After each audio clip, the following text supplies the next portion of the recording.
하나님께서 오늘 우리에게 허락하신 말씀은 시편 18편 28절에 있는 말씀입니다.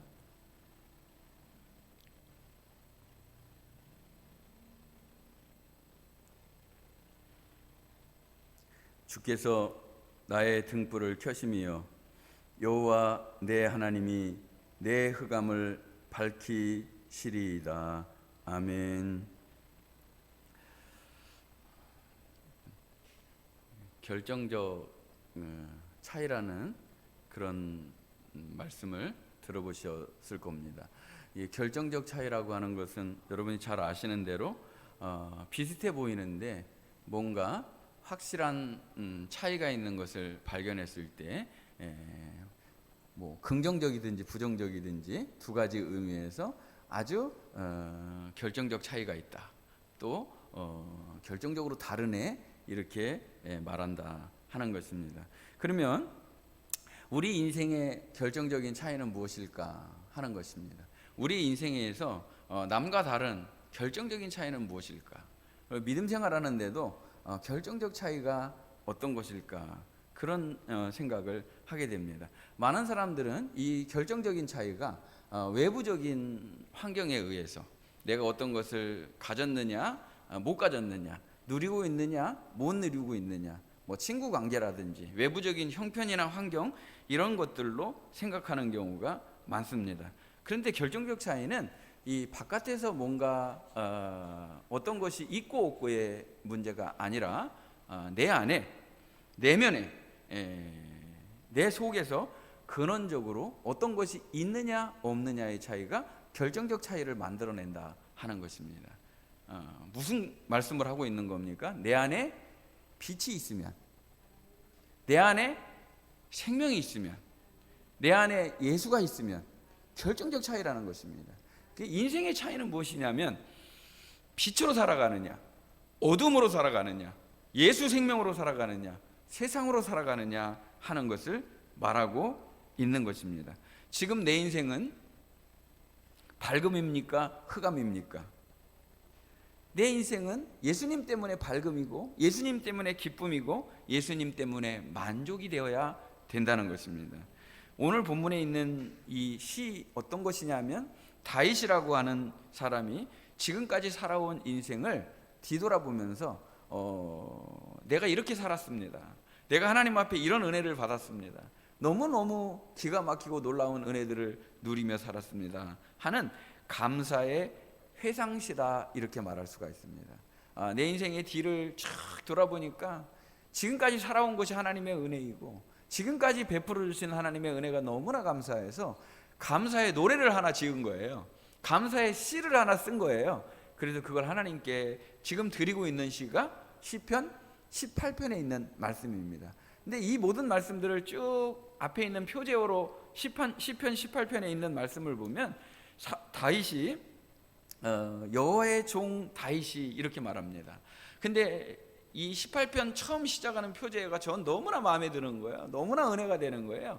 무슨 말이냐면 그는 이 세상에서 남부러울 곳이 없는 왕이고 그리고 정말 요즘 말로 얘기하면 땅땅거리며 살았고 그리고 영토도 많이 확장했고 그의 군사력을 대적할 만한 주변에 어떤 나라도 없었다는 겁니다. 그는 참으로 형통했고 잘 됐는데도 불구하고 그는 왕이었는데도 불구하고 자기 자신이 하나를 말해야 된다 그러면 나는 여호와의 종입니다.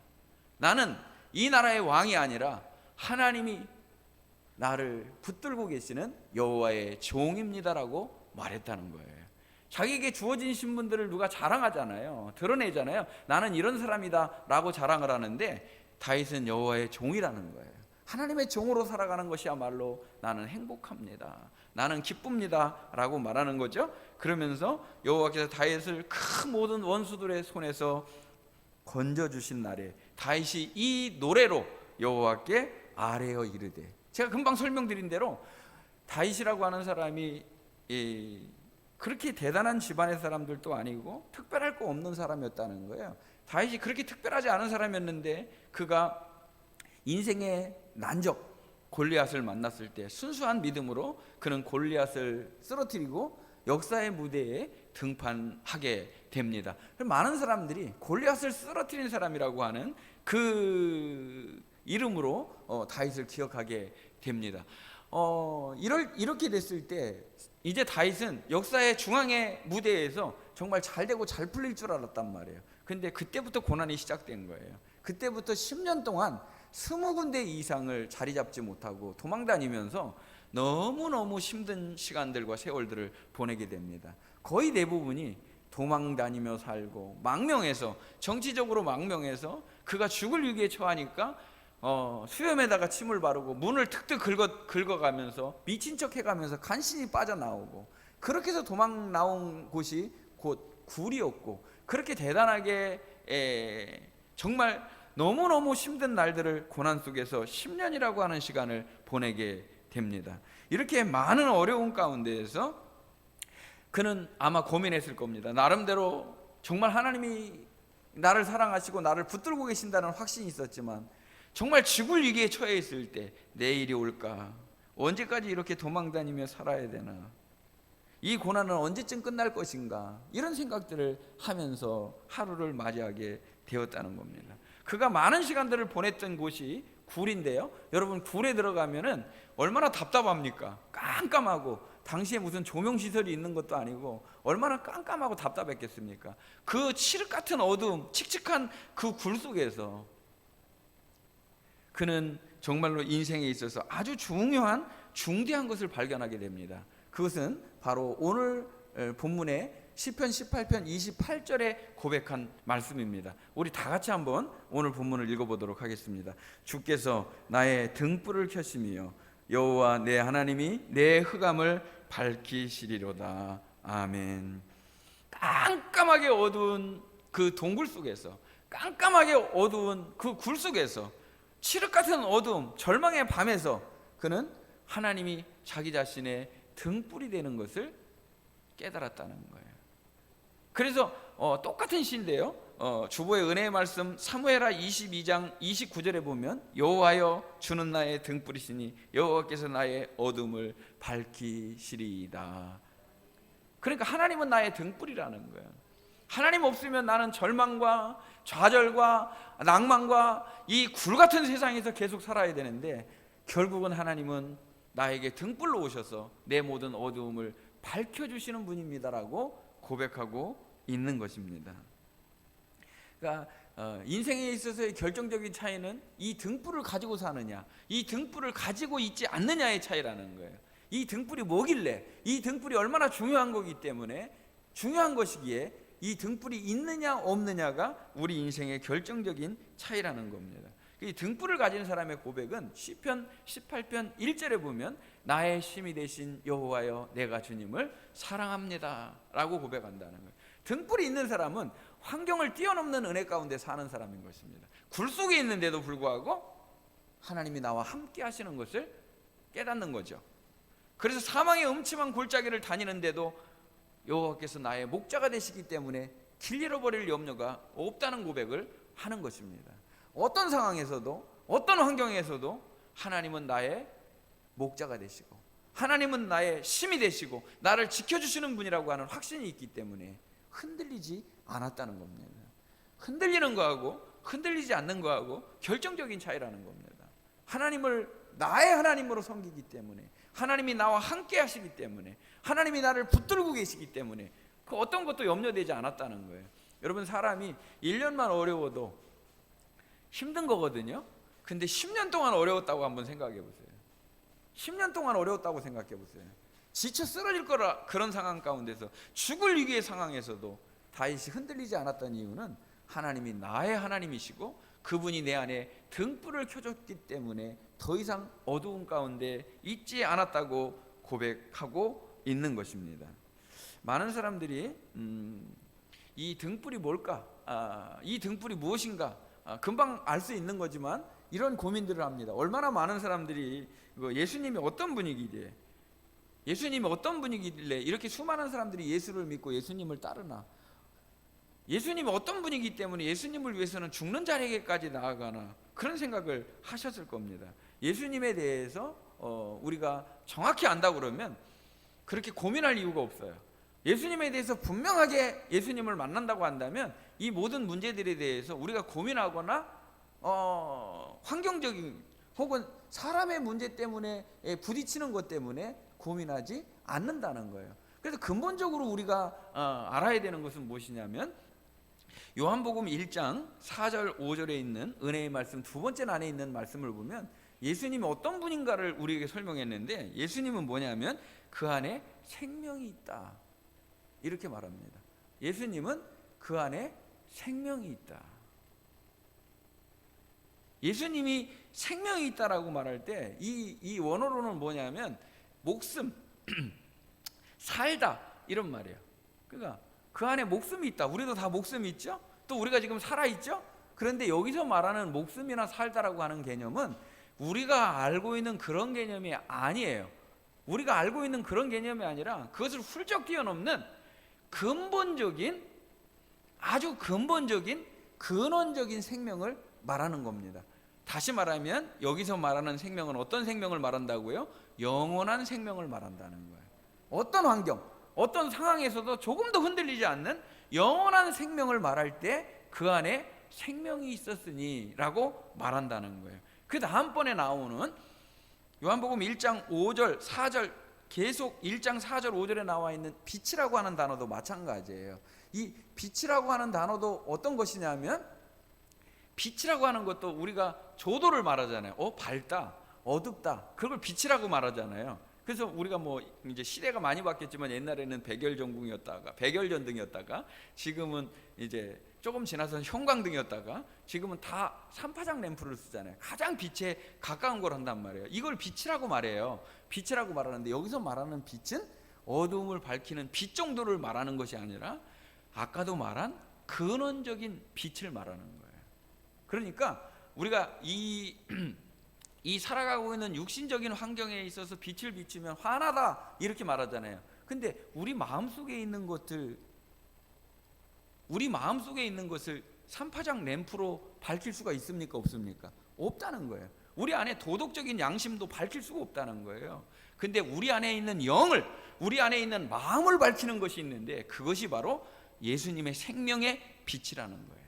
그러니까 같이 가는 거예요. 생명의 빛은 같은 것이고 예수님 안에 생명의 빛이고 그분 자체가 생명의 영원한 빛이라는 거예요. 근원적인 생명이라는 거예요. 그래서 이 예수님 안에 있는 생명을 가진 자, 예수님 안에 있는 이 빛을 가진 사람이 결정적인 인생의 차이가 날 수밖에 없다는 거예요. 안타깝게도 이 빛이, 예수님이 이 땅에 오셔서 생명으로 오셨고 이 땅에 빛으로 오셨는데 이 빛이 빛인지 아무도 몰랐다는 거예요. 이 빛이 진짜 빛인지를 아무도 몰랐다는 거예요. 참 빛인지를 몰랐다는 거예요. 그래서 이 세상이 영접하지 않았다는 거예요. 오히려 어두운 가운데 있는 사람에게 지적을 하니까, 회개하라고 그러니까 거부감이 일면서 대적하는 자들만 일어나게 됐다는 거예요. 그런데 영접하는 자, 곧 그 이름을 믿는 자들에게는 하나님의 자녀가 되는 권세를 주셨다는 거예요. 그러니까 예수님을 영접한다라는 것은 예수님을 믿는다는 말이고, 예수님을 믿는다라는 것은 예수님의 생명과 예수님의 빛을 우리 마음속에 모셔드리는 것이라는 거예요. 빛을 모신 거예요. 생명의 빛을, 영원한 생명의 빛을 우리가 모셨고 하나님의 자녀가 되었다는 거예요. 그래서 예수님께서 우리에게 말씀하십니다. 내가 곧 길이요 진리요 생명이니 나로 말미암지 않고는 아버지께로 올 자가 없느니라. 그 예수님이 직접 본인이 내가 무엇이다라고 말씀하는 우리가 주목해야 되잖아요. 나는 누굽니다 라고 말하는데 예수님 자신이 그렇게 말씀하셨다. 유일한, 내가 곧 길이요, 아버지께로 나아가는 유일한 길이요, 아버지께로 나아가는 유일한 진리요, 아버지께로 나아가는 유일한 영원한 생명은 예수님 한 분밖에 없다는 거예요.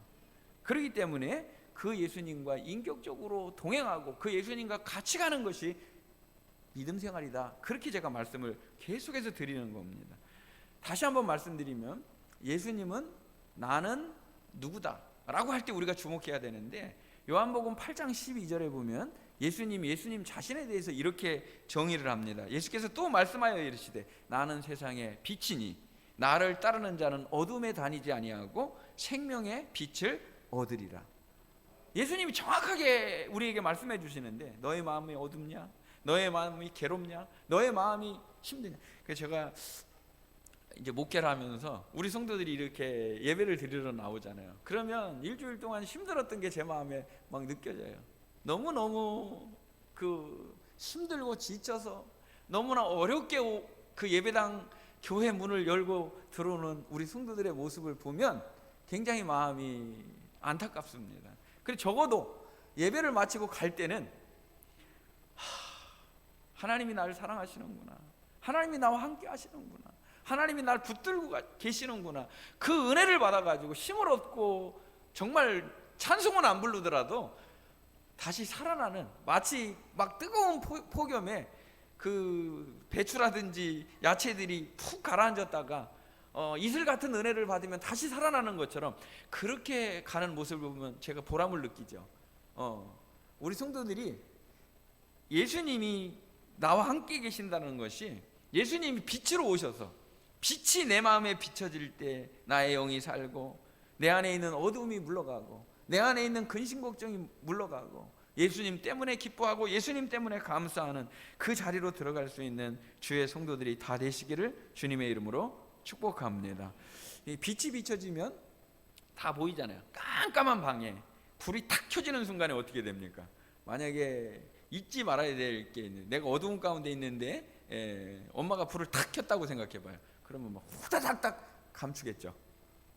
후다닥닥 감추겠죠. 근데 내가 정말 정자세로 내가 할 일을 정확하게 하고 있다 그러면 빛이 딱 들어오는 순간에 빛은 나에게 기쁨이 되겠죠. 예수님이 내게 들어오는 순간에 나의 모든 잘못된 죄악과 나의 잘못된 악습과 나의 내 마음속에 모나고 깨끗하지 못하고 부족하고 불경건하고 정말 못된 것이 드러나게 될 때 우리는 회개의 자리로 들어가죠. 하나님 붙들고, 정말 그 예수님 때문에 내가 회개의 자리로 들어가고, 내가 죄인인 것이 깨달아지고, 예수님 없으면 나는 살 수가 없고, 예수님 없으면 절망이고, 주님이 필요하고, 주님을 인정하고, 주님이 나의 소망 되시고 주님이 나의 모든 것이 됩니다를 고백하고 회개의 자리로 들어갑니다. 이것이 바로 생명의 빛이 우리에게 임할 때 나타나는 반응인 겁니다. 저의 학창 시절은 참 어렵고 힘들었습니다. 우리 지금 청년들이 아르바이트를 해가면서 공부를 해가면서 힘겹게 살아가는 우리 청년들을 위해서 제가 기도합니다. 근데 저는 우리 지금 아이들이 예배드리고 있지만 훨씬 더 어려운 시기를 보냈습니다. 보통은 이게 학창 시절은 즐겁고 행복하고 까르르 웃고 이래야 되거든요. 근데 그렇게 웃었던 적이 별로 없는 것 같아요. 그래서 우리 아들이 그렇게 농담을 하죠. 아빠 너무 진지하셔요. 너무 진지하다는 거예요. 그래, 저는 중학교 때부터 그렇게 진지했던 것 같아요. 왜냐하면 내가 어떻게 살아야 되는가, 나 혼자 이 문제들을 어떻게 극복해 가야 되는가, 그런 고민들을 했어요. 인생의 고민들을 우리가 한 거죠. 근데 인생의 고민들 너무 일찍 하게 되면 늙어요, 저처럼. 인생의 고민들 조금 이따가 해야 되는데, 중학교 3학년 때 형편이 안 돼서 남들 다 들어가는 고등학교도 못 들어가고, 그게 그럼에도 불구하고 남들 다 가니까 고등학교 당연히 들어가는 거 시대였거든요, 저희 때만 해도. 근데 뭐 큰 사고를 쳐가지고 한두 명 정도 못 들어가는데, 그 중에 제가 사고 쳐서 못 들어간 게 아니라 순수하게 돈이 없어서 못 들어간 경우입니다. 봐도 좀 없어 보이지 않습니까, 제가? 그래서 못 들어갔는데 1년 동안 일을 다니면서 밥도 못 먹고 교회를 뛰어서 그렇게 가고 힘들게 지쳐 있을 때가 있었습니다. 어두운 깜깜한 밤에 들어가 있었죠. 어떻게 살아야 되는가, 나는 무엇을 해야 되는가, 그렇게 고민하고 있을 때 제가 성경 말씀을 피고 새벽 기도를 하고 금요 기도회를 가고 정말 어떻게 살아가야 되는지에 대한 고민이 있었습니다. 그때 저에게 따뜻한 사랑의 음성이 들렸습니다. 정말로 따뜻한 음성이었습니다. 한 번도 들어보지 못한 따뜻한 음성이죠. 내가 너를 지명하여 불렀나니 너는 내 것이다. 어디를 가든지 내가 너와 함께 할 것이다. 이 음성을 듣는 순간에 어떤 인생의 고민도 다 없어졌습니다. 앞으로 내가 무엇이 될 것인가, 어떻게 살아가야 될 것인가, 이 난관을 어떻게 뚫을 것인가, 그런 고민들이 하나도 없어졌다는 거예요. 제 마음속이 한없이 기쁘고 밝아졌습니다. 그 뒤로는 오늘의 제가 걸어온 것처럼 꾸준하게 이 길만을 걸어온 거예요. 한 번도 다른 생각을 해본 적이 없습니다. 내가 다른 거를 해볼까? 이렇게 하면 될까? 저렇게 하면 될까? 그런 고민들 한 번도 해보지 않았어요. 지금 가고 있는 길을 계속 가면 된다. 주님이 함께 하시니 너는 이 길만 계속 가면 된다. 내가 너와 함께 할 것이다. 어디를 가든지 무엇을 하든지 내가 너와 함께 할 것이다. 너는 내 것이다. 남의 얘기니까 별로 여러분 감동 안 받으시는 것 같은데요, 어둡던 내 마음속에 빛이 찾아오는 은혜의 경험, 우리 모든 성도들에게 있으시기를 주님의 이름으로 축복합니다.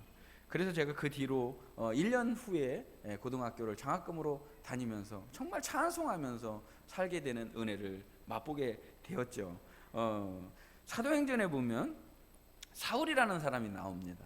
기독교 초기 역사를 바꾼 인물이 사울이라는 사람인데, 이 사울이라는 사람은 여러분 너무나 잘 아시는 대로 구약 성경에 나와 있는 사울 왕을 말하는 게 아니라 예수님 십자가에 못 박혀 죽으시고 부활하신 그 이후에 주 무대를 띄었던 사람이 바로 사울이라는 사람, 바울이라는 사람을 지금 말하려고 하는 겁니다. 이 사울이라는 사람은 예수님이 십자가에 죽으시고 다시 살아나셨다라는 이 내용을 듣때 너무 허황되다. 어떻게 그런 일이 이루어질 수가 있느냐. 십자가에 못 박혀 죽는 거는 몰라도 십자가에 못 박혀 죽었던 분이 어떻게 사흘 만에 다시 살아날 수 있느냐. 이거 다 잘못된 거고, 이거 다 사기고, 이거 뭐 굉장히 누가 소문을 냈는지 이런 소문이 나가지고 다 미혹해하는 소리다라고 생각을 했다는 거예요. 그래서 그것은 하나님을 대적하는 것이고, 그것은 하나님이 기뻐하시지 않는 거기 때문에 예수님 믿는 사람 잡아서 가두는 것이 사울 인생의 목적이었다는 거예요. 그래서 어느 날 사울이 또 길을 가게 됩니다. 무엇 때문에요? 예수 믿는 사람 잡아서 가두는 그 길을 가게 됩니다. 그게 기쁨이었고, 그게 열심이었고, 그게 충성되게 살아가는 줄 알았다는 거예요. 그래서 사울이 이 길을 가다가 갑자기 다메섹에 가까이 왔을 때 호련히 밝은 강력한 빛이 사울에게 비춰지는 겁니다. 여러분이 이 밝은 빛을 본다고 그러는 게 막 이 무대에 섰을 때 서치라이트 빛이 강력하게 비치는 이 정도가 아니라 거의 이 빛을 보는 순간에 쓰러지지 않고서는 견딜 수 없을 정도로 강력한 빛이 비춰진 겁니다. 실제로 사울이 사도행전 9장 3절 4절에 있는 말씀을 보면 호련히 비춰지는 이 빛 때문에 쓰러져 엎드려졌다라고 기록하고 있습니다. 동시에 음성이 들리게 됩니다. 사울아, 사울아, 어찌하여 내가 나를 박해하느냐? 어찌하여 내가 나를 핍박하느냐? 그러니까 사울이 대답을 합니다. 주여, 니십니까? 누구신데 저에게 그러시는 겁니까? 라고 사울이 대답을 하게 됩니다. 그러니까 예수님이 이렇게 대답을 합니다. 사울아, 내가 핍박하는 예수라. 그분은 죽은 줄 알았고, 그분은 소문인 줄 알았고, 그분은 사기인 줄 알았고, 만들어낸 얘기인 줄 알았는데, 죽었다고 한 그분이, 부활하신 그분이 바로 내 앞에서 음성으로 빛으로 내게 왔다는 거예요. 그분이 소리로 들리고 그분이 빛으로 내게 찾아오셔서 내가 내 앞에 있다라고 말한다는 거예요. 이 충격에 의해서 그는 3일 동안 먹지도 못하고 아무것도 못하는 상태에 이르게 됩니다. 그리고 얼마 지나지 않아서 주님께서는 동일한 은혜를 아나니아라고 하는 사람에게 주시고, 물론 가지 않는다고 처음에는 버틴겼죠. 그러나 주님이 가라고 그러니까 아나니아가 가서 사울을 안수 기도하게 됩니다. 안수 기도하니까 사울의 눈에서 비늘 같은 것이 벗겨지고 성령으로 충만해지는 역사가 일어나게 됩니다. 육신의 눈은 멀었지만 영적인 눈이 열렸죠. 그랬다가 다시 육신의 눈을 열어주신 하나님의 은혜에 의해서 사울이 일생 동안 바울로 살아가는 은혜를 경험하게 된 것입니다. 호련히 밝은 빛을 보았다. 우리 사랑하는 성도들이 길을 가다가, 인생의 길을 가다가, 믿음의 길을 가다가 주님께서 비춰주시는 호련히 보여주시는 빛 가운데 여러분의 인생이 환하게 빛나는, 여러분의 인생에 엄청난 전환점이 있는 축복의 성도들이 되시기를 주님의 이름으로 축복합니다. 눈을 열어 다시 보는 은혜이죠. 우리가 육신의 눈만 있는 것이 아니라 영의 눈이 있다는 거예요. 이 영의 눈이 밝아지는 은혜를 허락해 주셨다는 거예요. 아주 중요한 말씀을 드리도록 하겠습니다. 사울이 이렇게 인생을 살 때는 여러분과 인생의 목적이 비슷했다는 거예요. 어떤 거였냐면 잘 먹고 잘 사는 게 기본이에요. 행복이 인생의 기본이에요. 그래서 스펙을 쌓고 어떤 것들을 소유하고 어떤 것들을 누리고 남에게 보여주고 이런 것들이 아주 기본적으로 깔려있는 생각들이라는 거예요. 그랬던 사람이 빌립보서 3장 8절과 9절 말씀을 보면 완전히 달라졌어요. 한번 여러분 같이 읽어보도록 하겠습니다.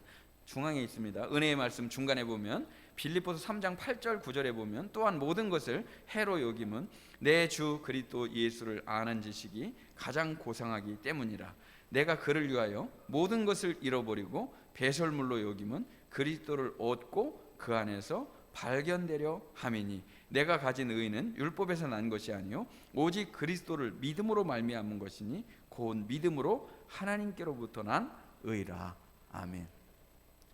굉장히 달라졌죠. 뭐가 달라졌느냐면 예수님을 만나고 빛을 마음속에 영접하고 달라진 것이 무엇이냐면 이제까지는 자기가 행복을 위해서, 경력을 위해서, 스펙을 쌓아서 그는 자기 가문이 중요했고 태어난 배경이 중요했고 그가 공부하고 구약의 율법을 능통하게 아는 것이 중요했다는 거예요. 근데 그 모든 것들이 다 아무것도 아니구나. 그 모든 것이 해와 배설물에 불과한 거구나. 있다가도 없어지는 것이고 아무 가치도 없는 무가치한 거구나 라는 걸 깨닫고 진정으로 가치 있는 것이 무엇이냐면 예수 그리스도를 아는 지식이 가장 고상한 것이다. 예수님을 만나는 것이 인생의 최고의 축복이다. 예수님을 영접하고 살아가는 것이 최고의 선물이라는 것을 발견했다는 거예요. 여러분 마음속에 거기다가 밑줄을 그시기를 바랍니다. 빌립보서 3장 8절과 9절 연결되는 부분에 보면 이런 말씀이 있어요. 그리스도를 얻고 그 안에서 발견되려 함이다. 이 모든 것을 내가 놓을 수 있는 이유는 그리스도를 얻기 때문에. 여러분 이거를 쥐고 있으면, 지금 내가 쥐고 있는 것을 쥐고 있으면 새로운 것을 잡을 수 있어요, 없어요? 절대로 못 잡는 거예요. 근데 내가 지금까지 잡고 있었던 것이 인간이 그렇게도 추구하고 있던 행복이라는 것이고 인간이 그렇게도 추구했던 스펙이라고 하는 것이었는데 예수님을 만나고 보니까 이게 아무것도 아니더라는 거예요. 이걸 놨더니 비로소 그리스도를 얻었다는 거예요. 그러면 지금 진정으로 우리가 많은 사람들이 교회에 와서 예배를 드리고 예수를 믿는다고 하는데 놓지 못하고 있다면 진짜를 잡은 겁니까? 못 잡은 겁니까? 심각하게 우리가 생각해 봐야 될 문제라는 거예요. 많은 사람들이 종교 생활로 만족해하고 있어요. 종교 생활로는 사람이 변하지 않습니다. 인격과 성품이 변하는 것은 예수님을 진정으로 만나고 그 예수님이 나의 구주가 되고 그 예수님이 나의 주인이 될 때 일어나는 변화인 겁니다. 주님과 인격적인 동행은 이것을 진정으로 놓을 줄 아는 은혜에 들어갈 때 예수 그리스도를 얻고 그 안에서 발견되는 거라는 거예요. 저는 지난 한 주간 동안 두 가지 단어에 대해서 굉장히 깊은 은혜를 받았는데요. 관점이라고 하는 단어 여러분 한번 생각해 보시길 바랍니다. 관점. 여러분 어떠세요? 지금 똑같은 사건을 보고서도 다르게 얘기하죠. 예를 들면 정치적인 얘기는 저는 설교 시간에 하지 않는 사람이기 때문에 예를 들면 그걸 편한다는데 좌편향적인 사람, 우편향적인 사람 두 사람이 있다고 한번 생각해요. 만약에 유튜브를 보면 좌편향적인 사람은 점점 좌편향적인 거를 보게 되겠죠. 우편향적인 사람은 점점 유튜브가 추천하는 우편향적인 걸로 되겠죠. 그래서 양극단으로 가는 것 같아요. 이 세상이요. 균형과 조화라는 그런 말을 알지도 못하는 것 같아요. 그리고 내 편이면 무조건 옳은 거고 내 편이 아니면 무조건 틀린 세상에 우리가 살아가는 것 같아요. 굉장히 우리가 생각해 봐야 될 문제입니다. 근데 관점이라고 하는 것이 얼마나 중요한가. 내가 가진 나의 관점이 있어요. 여러분 어떤 것을 평가할 때 다 뭘로 봐요? 나의 관점이라는 걸로 봐요. 좀 더 말하면 나의 가치관이라는 걸로 보게 된다는 거예요. 근데 나의 관점이 올바를까요? 내가 가지고 있는 가치관이 정말 건강하고 옳은 걸까요? 꼭 그렇지 않을 때가 더 많다는 걸 우리가 인정해야 돼요. 근데 저는 정말 믿음 생활을 하고 있는 우리 사랑하는 성도들이 나의 관점으로 세상을 보고 사물을 보던 것을 하나님의 관점으로 보는 복을 받는 성도들이 되었으면 좋겠습니다. 관점이 달라지는 건데요, 그 관점이 달라지는 은혜가 뭐를 말하는 거냐면 그 안에서 발견되는 은혜예요. 그러니까 쉽게 말씀드릴게요. 우리가 하나님을 바라본다고 이렇게 말을 해요. 여러분, 하나님을 바라보시죠? 이곳에 있는 우리 성도들은 다 하나님을 바라보고 하나님을 의지하고 하나님을 붙들고 살기를 원하는 성도들이 모인 줄로 믿습니다. 하나님을 바라봐요. 근데 하나님을 바라보는 거에서 멈추지 않고요, 하나님이 나를 바라보는 것을 보면 사람이 달라져요. 이해가 안 됐어요? 내가 하나님을 바라보려고 우리가 하잖아요. 의지를 갖고 하나님을 바라봐요. 하나님을 바라봐요. 근데 하나님이 나를 바라보고 있는 것을 발견하게 되면요, 하나님 안에서 나를 발견하게 되는 복을 받는다는 거예요. 무슨 말일까요? 하나님이 내 안에 들어와서 나의 죄성과 나의 연약함을 밝히시고 나의 부족함을 밝히시니까 내가 하나님 없이는 살 수 없는 존재임을 고백하고 하나님을 붙들고 하나님을 의지하니까 똑같이 하나님을 의지하고 똑같이 하나님을 붙드는 것 같은데 완전히 다른 자세로 하나님을 의지하고 붙들게 된다는 거예요. 나의 관점이 아니라 하나님의 관점 안에서 보는 귀한 은혜가 우리 성도들에게 다 있으시기를 주님의 이름으로 축복합니다.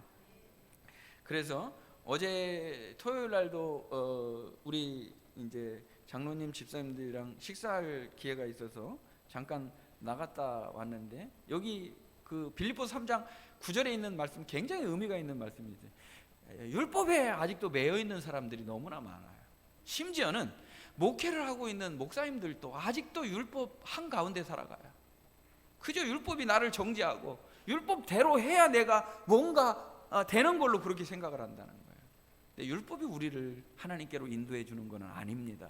예수님께로 인도해서 그 예수님이 하나님께로 우리를 인도해 주시는 것이죠. 율법은 어떤 것인지를 분명히 알아야 된다. 제가 1시간 동안 말씀을 드렸어요. 그래서 율법이 아니라 예수 그리스도를 믿음으로 난 하나님의 의에 의해서 그 은혜로 우리가 살아가는 자유와 기쁨이 있어야 된다는 것이죠. 여러분 안에 주의 은혜로 살아가는 복이 있으시기를 주님의 이름으로 축복합니다. 그래서 나의 관점이 아니라 하나님의 관점으로 살아가는 복을 받게 된 것입니다. 이번에 조금 더 우리가 구체적으로 이 말씀을 다루도록 하겠습니다. 그럼 우리가 등불을 내 안에 주셨다. 오늘 시편 18편 28절에 하나님은 나의 등불이 되십니다. 나의 등불을 탁 켜주셨습니다. 이렇게 말하는데 이 등불이 어떤 등불일까 하는 겁니다. 어떤 등불을 우리에게 하나님이 주셨을까요? 그것은 시편 119편 105절에 있는 말씀에 보면 주의 말씀은 내 발의 등이요 내 길의 빛이니이다.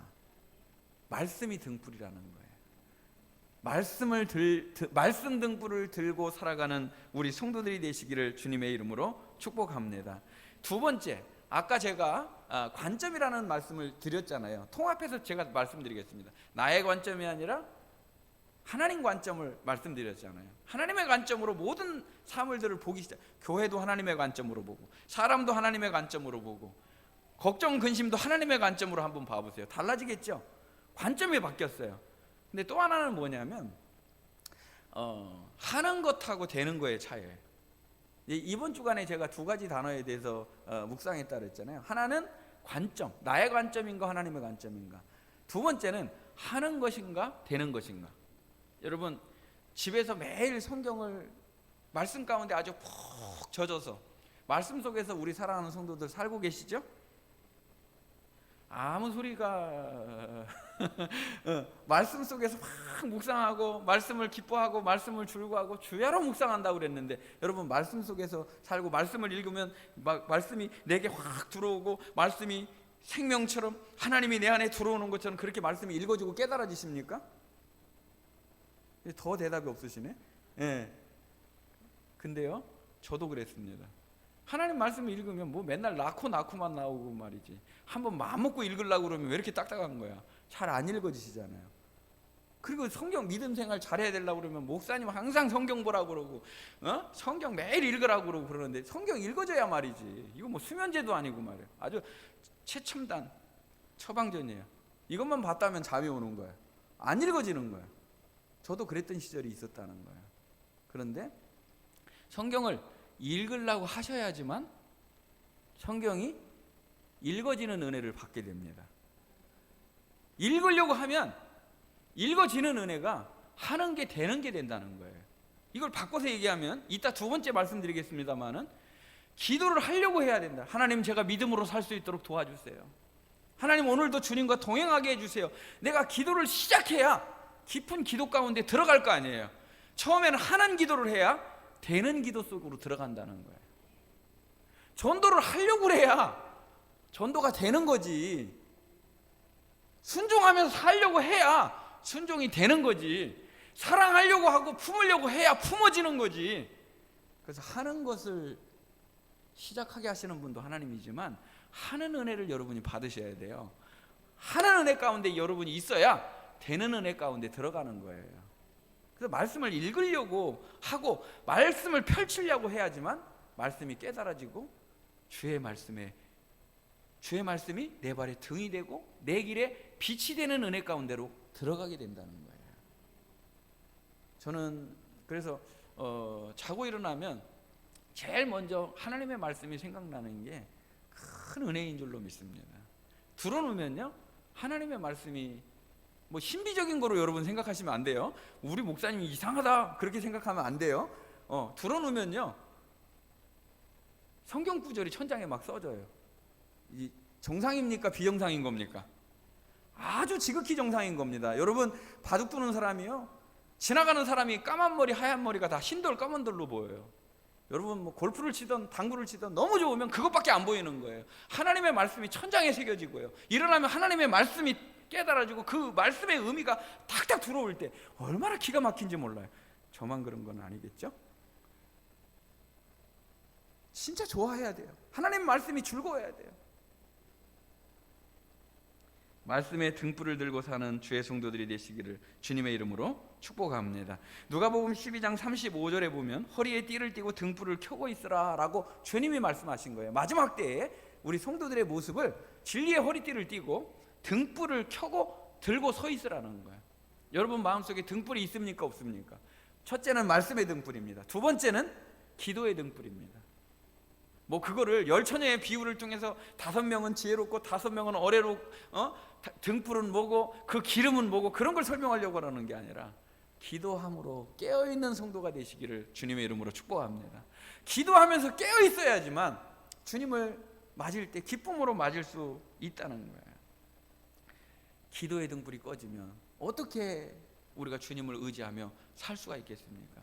말씀 등불, 기도 등불 들고 주님과 동행하는 우리 성도들이 되시기를 주님의 이름으로 축복합니다. 에베소 5장 8절에 보면 분명히 말씀하십니다. 너희가 전에는 어둠이더니 이제는 주 안에서 빛이라. 빛의 자녀들처럼 행하라. 삶이 따라오는 은혜예요. 순종되어지는 삶을 말하는 거예요. 시제가 다르죠? 전에는 어둠이었다는 거예요. 이제는 광명이라는 거예요. 빛이요 생명이라는 거예요. 예수님 없을 때 전에는 어둠이었었는데 지금은 예수님이 내 안에 들어오니까 그 예수님 때문에 내가 생명 가운데 빛 가운데 빛의 자녀들로 사는 은혜를 주셨다는 거예요. 예수님 이전, 예수님 이후, 예수님 이전, 예수님 이후, 이 은혜와 복을 누리는 우리 성도들이 다 되시기를 주님의 이름으로 축복합니다. 우리 새벽기도 할 때 그때도 막 술에 취해서 흥청망청 이제 자러 가요. 왜냐하면 빛이 오면 부끄러우니까 그때 가서 자는 거예요. 빛의 자녀들은 어떻게 하는 거예요? 그때부터 주님과 동행하기 위해서 일어나는 거예요. 빛을 영접하기 위해서, 그 빛된 주님과 같이 살기 위해서 일어나는 거예요. 빛의 자녀로, 순종의 삶으로 여러분의 삶이 빛이 되는 은혜가 있으시기를 주님의 이름으로 축복합니다. 그래서 너희는 이 세상의 빛이라 라고 주님이 말씀하신 겁니다. 맨 마지막 말씀입니다. 시편 16편 11절 말씀, 주보의 맨 마지막 말씀 읽어보겠습니다. 주께서 생명의 길을 내게 보이시리니 주의 앞에는 충만한 기쁨이 있고 주의 오른쪽에는 영원한 즐거움이 있나이다. 아멘. 예수님을 빛으로 모신다는 것은 기쁨이 있는 거예요. 여기서 정말 재미있는 단어인데요. 여기 충만한 기쁨이 있다. 이 단어를 히브리 원어로 번역하면 내가 배부르다 이런 뜻이에요. 특이하죠? 내가 배부르다. 뭐 때문에 배가 부르냐면 기쁨 때문에 배가 부르대요. 이 기쁨이 단순하게 뭐가 있어가지고 뭐가 생겨가지고 하는 기쁨일까요? 전혀 그런 기쁨이 아니라는 거예요. 근원적인 기쁨이라는 거예요. 하나님이 내게 오셨기 때문에, 예수님이 내게 빛으로 오셨기 때문에 내 안에 뭐가 생긴 거예요? 근원적인 충만한 기쁨이 생겨서 배가 부른 거예요. 만족한 거예요. 예수님 때문에 만족한 거예요. 그래서 그것 때문에 내가 즐거운 거예요. 환경이 바뀌었기 때문에 좋다 나쁘다 좋다 나쁘다 이걸 계속 반복적으로 살아가는 인생이 아니라 어떤 상황에도 어떤 환경에도 충만한 기쁨으로 살아가는 거, 이게 예수님과의 동행이라는 거예요. 이 등불을 가지고 살아가는. 오늘 예수님이 우리에게 오셔서 칠흑 같은 어두움 동굴 가운데 있는 나에게, 죄와 사망의 어두운 가운데 절망 가운데 있는 나에게 빛으로 오셔서 생명의 스위치를 켜주시고 이제는 예수 생명으로 살아라, 영원한 생명의 빛으로 살아라 하고 등불을 우리에게 주신 거예요. 이 등불을 가지고, 이 등불을 가지고, 말씀의 등불을 가지고, 기도의 등불을 가지고, 순종의 기쁨을 가지고 영원토록 주님과 동행하는 우리 성도들이 다 되시기를 주님의 이름으로 축복합니다. 하나님 감사합니다.